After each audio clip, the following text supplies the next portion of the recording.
Bonjour. Des questions qu'on pose sur l'évaluation en ligne. Quoi? Comment? Démarche, modalité. Comment évaluer les travaux des élèves au plus juste pour qu'ils aient de la valeur? Voilà quelques réflexions pour aider à relever le défi de l'évaluation en ligne. Quels sont les enjeux et les finalités de l'évaluation quand on est à distance?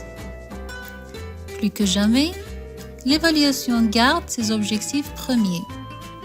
Accompagner, suivre le progrès, éclairer les élèves sur la nature de leurs erreurs, continuer à consolider et travailler les compétences, valoriser leurs travaux et leurs efforts. Évidemment, on parle de l'évaluation pédagogique et non de l'évaluation certificative. L'évaluation ne doit pas être un outil de contrainte pour les élèves et qu'un élève absent ne peut pas se voir attribuer un 0 si notation il y a. L'évaluation à distance doit être bienveillante, positive, rassurante et aider l'élève à se situer.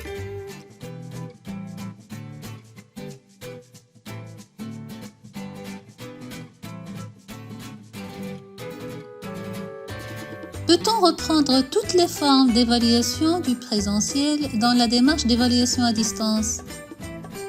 En théorie, oui. Mais en pratique, on se rend vite compte que c'est très difficile et qu'il faut privilégier le diagnostic et le formatif pour tendre vers une réelle différenciation pédagogique. L'essentiel est de bien penser l'articulation des temps d'évaluation et de garder à l'esprit son objectif, bienveillante, positive, valorisante.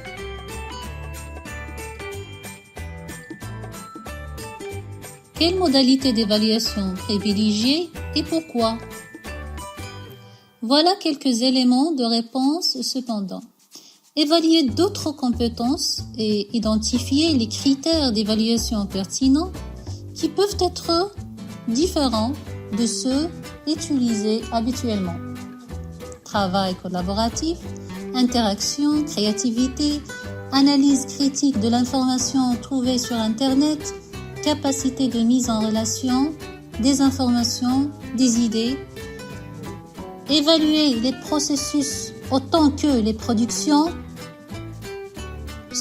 Faire concevoir des quiz aux élèves plutôt que de les fournir toutes faites.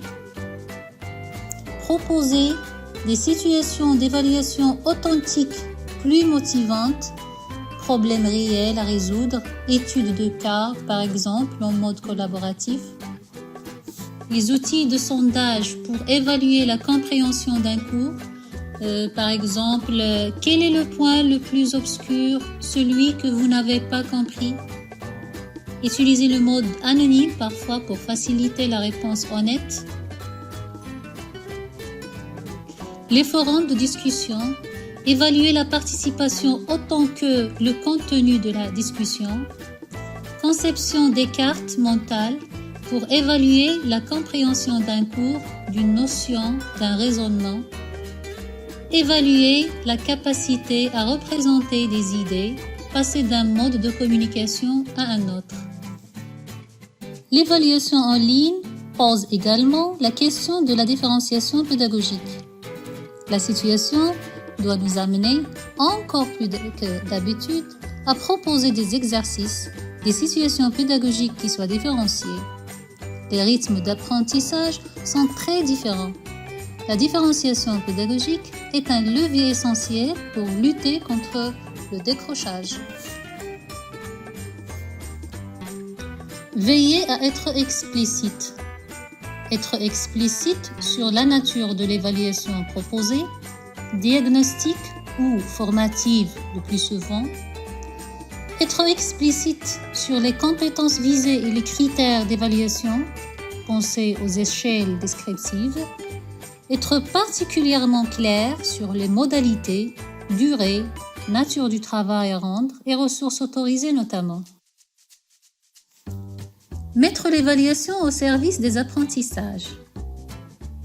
Permettre à chaque élève, grâce à l'évaluation, d'identifier les acquis sur lesquels il peut s'appuyer et situer les apprentissages dans lesquels il peut s'engager avec confiance par la suite.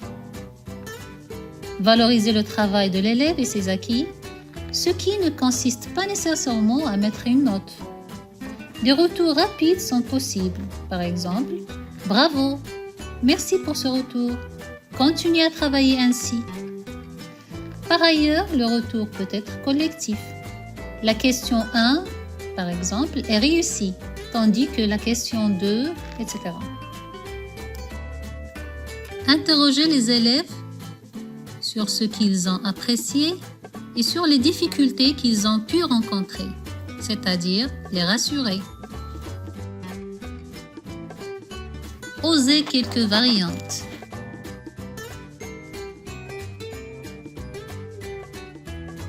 Pensez à mettre en œuvre l'auto-évaluation ou l'évaluation par les pairs. Donnez parfois le choix. Par exemple, tu as renvoyé X travaux. Lequel penses-tu avoir le mieux réussi? C'est celui que je te propose de garder pour l'évaluation. Évaluer l'implication durant cette période est une piste à explorer. Et bien évidemment, s'aventurer dans quelques modalités d'évaluation proprement numériques. Et notamment, on peut procéder à des grilles d'auto-évaluation réservées aux élèves. Il peut évaluer son propre travail en cochant à chaque fois la case qui se rapproche le plus de la réalité. Voilà 10 critères d'auto-évaluation. La référence de ce travail est l'équipe d'inspection pédagogique régionale de l'Académie de Poitiers, en France. Alors un grand merci à eux.